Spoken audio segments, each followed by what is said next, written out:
제 목표는 하나님의 나라, 하나님이 보호하시는 나라. 어느 나라입니까? 대한민국이죠. 대한민국은 기도로 시작한 나라입니다. 다 아시죠? 예. 그런 나라 세계에 없어요. 미국하고 한국이 그런 나라입니다. 유럽에 많은 나라들이 있었지만 하나님의 나라, 믿는 나라가 있었지만 지금 다 쓰러져 가버리고 미국하고 한국밖에 없어요. 그런데 그 한국이 지금 흔들리고 있다고 생각했습니다. 그냥 흔들리는 게 아니라 사회주의 국가로 가고 있다고 생각을 했어요. 맞을 겁니다, 제 판단이. 그래서 그걸 막기 위해서 제가 정치를 시작한 것입니다. 사회주의 국가가 되면 제일 먼저 핍박받을 사람이 누굴까요? 교회예요. 목사님이에요. 장로님, 권사님, 집사님들 제일 먼저 핍박받을 것이에요. 그런데 하나님께서 그냥 방치하시지 않겠죠. 저더러 정치하라고 하셨고 제가 그동안 이제 벌써 3년 가까이 이렇게 되는데 대한민국을 지켜내고 또 우리 교회를 지켜내기 위해서 헌신할 수 있도록 하나님이 기회 주신 것을 감사드립니다. 네, 저는 뭐 제가 뭘 하겠다 그런 생각 사실은 없었어요. 이미 다 쉬었잖아요. 대통령 권한대행까지 했는데 뭐가 더 부럽겠습니까? 대통령 권한대행 실제로 대통령 역할을 한 거예요. 그런데 나라가 무너지는 걸 보고 저는 소명의식을 가지고 정치를 시작하고 있습니다. 지금도 마찬가지예요. 제가 부정선거 이슈를 쭉 얘기하고 있는데 저는 부정선거 수사 전문 검사입니다. 그런 검사도 잘 없어요. 근데 저는 공안부 87년부터 공안부에 있으면서 20년 넘게 계속 공안부에서 역할을 했는데 공안부의 임무는 크게 말하면 세 가지입니다. 첫째는 안보, 둘째는 우리나라 안에 있는 그 노동세력, 좌파 노동세력, 세 번째는 선거 정의. 부정선거를 지켜내지 못하면 자유대한민국이 무너지는 거예요. 지금 공산국가는 선거가 제대로 안 됩니다. 여러분 아시다시피 중국에서 투표할 때는 투표하면서 내가 누굴 찍었는지 다 보여주면서 찍어놔요. 투표하면. 왜 그럴까요? 내가 공산당을 찍었다. 그래야 살지. 그거 확인 안 되면 충성심이 안 보인다 그러면 박해를 받는 거예요. 그래서 나중에 한번 찾아보십시오. 중국에서 투표할 때는 딱 내가 누구 찍었는지 딱 보이면서 이렇게 해요. 민주주의 국가가 아닙니다. 하나님께서는 우리가 자유 대한민국이 될 수 있도록 세워주셨고 또 그 안에서 번영하게 하셨는데 지금 지난 문재인 정부는 제가 볼 때는 70% 가까이 이게 왼쪽으로 가버린 거예요. 이걸 막아내야 된다고 하나님께서 저에게 소명을 주셨습니다. 그래서 제가 정치를 시작하고 나가는 건데 근데 작년 6.28 저 인천 연수구에서 재검표가 있었는데 첫 번째 재검표 보니까 가짜 투표지들이 그냥 현장에 막 나온 거예요. 재검표가 뭐냐면 우리가 투표하고 나면 개표를 하죠.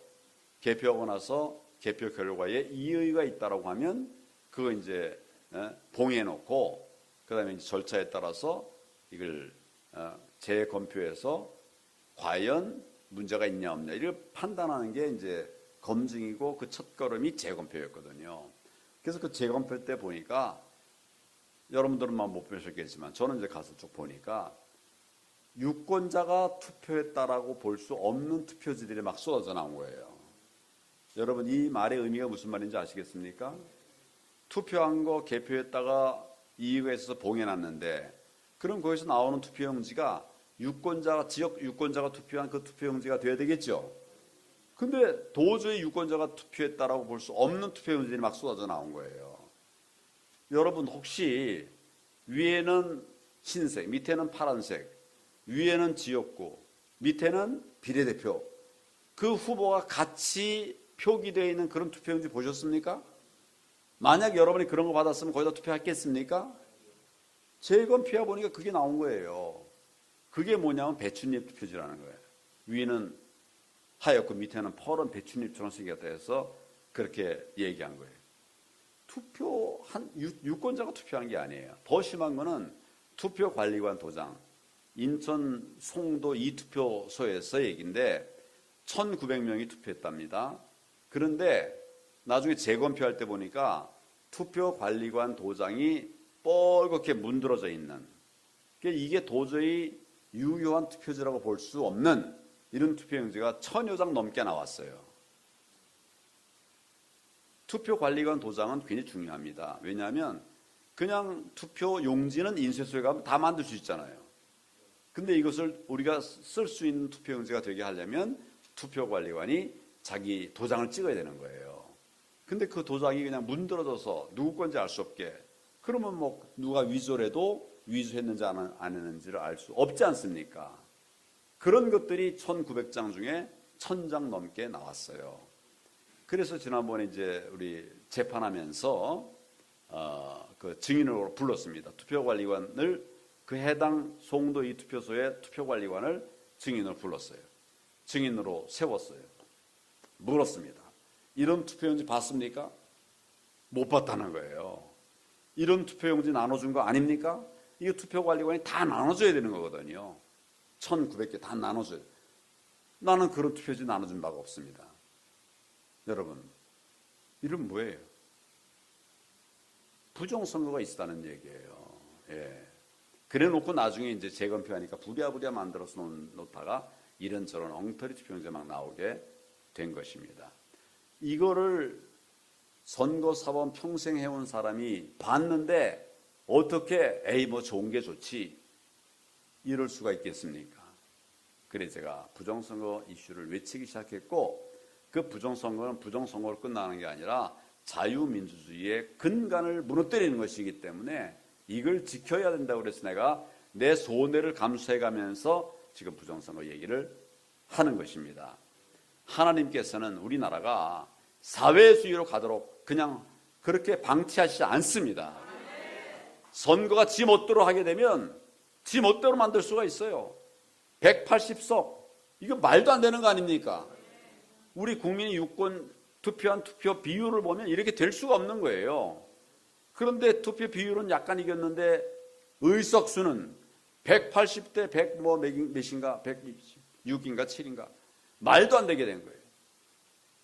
조작해 놓고 나서 지금 그걸로 자유민주주의를 무너뜨리고 있는 겁니다. 협치 안 하잖아요. 혼자서 그냥 자기 마음대로 막 법 만들고 검수안박법 만들고 선거법 바꿔놓고, 그래서 저는 이 부분에 관해서 지금 계속 민주주의의 이름으로, 밖으로는 민주주의의 이름으로, 내 안에서는 그리스도의 이름으로 불의와 싸우고 있는 것입니다. 하나님께서는 우리가 골방에 들어가서 기도하는 것도 원하시지만 그렇게 해서 힘받고 세상으로 나가서 내 사명을 다 하기를 원하고 계십니다. 예수님은 우리에게 너희는 세상의 빛이요 세상의 소금이라고 하셨잖아요. 교회가 어디에 빛이 되어야 됩니까? 교회에 빛이 되면 되겠습니까? 교회는 예수님 그 자체가 빛이에요. 우리가 빛되라고 한 것은 세상입니다. 예수님 말씀이 그렇잖아요. 세상의 소금이라고 그랬잖아요. 여기서 빛 비추면 뭐합니까? 우리는 교회에서는 신앙으로 훈련받고 세상에 나가서 세상을 바꿔야 됩니다. 어두운 세상에는 빛을 비춰야 됩니다. 사도행전 1장 8절에 오직 성령이 너희에게 임하시면 너희가 권능을 받고 예루살렘과 온 유대와 사마리아와 땅끝까지 이르러 내 증인이 되리라 말씀하셨죠. 근데 지금 교회가 예루살렘에 머물러 있어요. 우리 교회에 머물러 있어요. 예루살렘도 아니고 교회의 자원, 교회의 돈, 교회의 사람, 교회 행사도 마찬가지. 다 교회 안의 행사로 끝나고 있어요. 그러면 어떻게 세상을 바꾸겠습니까? 어떻게 세상의 복음을 전하겠습니까? 이건 안 되는 거예요. 그래서 저는 교회 담을 넘어라. 교회 안에서 훈련받고 훈련된 너 교회 담을 넘어라라고 계속 이야기하고 있습니다. 제가 우리 지 목사님을 아주 존경합니다. 왜냐하면 교회 담을 넘은 분이에요. 교회 안에서 여러분 말씀 훈련도 열심히 하실 것이고 기도도 열심히 하실 것인데 거기에만 머물러 있으면 땅 끝까지 이를 어떻게 증인이 됩니까? 그래서 제가 교회담을 넘으라. 교회담을 넘어서 우리 모든 자원들이 세상을 바꾸는 역할을 다 해야 한다. 이런 얘기를 계속하고 있습니다.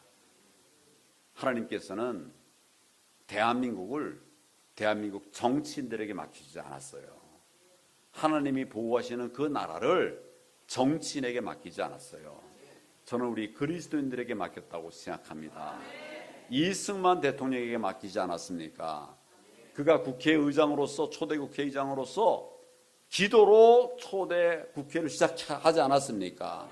목사님에게 기도하라고 해가지고 목사님이 기도할 때 119명인가 되는 국회의원들 다 일어나서 기도로 동참하지 않았습니까? 내 이익을 위해서 복음이 아니라 또 우리 나라만을 위해서 복음이 아니라 통일한국 만들기 위해서 그리스도인의 역할이 필요한 겁니다. 더 넘어서 세계에 우리가 28,000명의 선교사를 파송해 놓고 있지 않습니까? 세상을 복음으로 바꿀 그런 역할이 우리들에게 있는데 우리가 오히려 나가는 게 아니라 자꾸 교회 안으로 들어가고 있어요. 하나님의 사명을 감당하는 삶이 아닙니다. 그런 면에서 우리 지 목사님 앞으로 여러분들 지 목사님 따라서 세상으로 많이 나가십시오.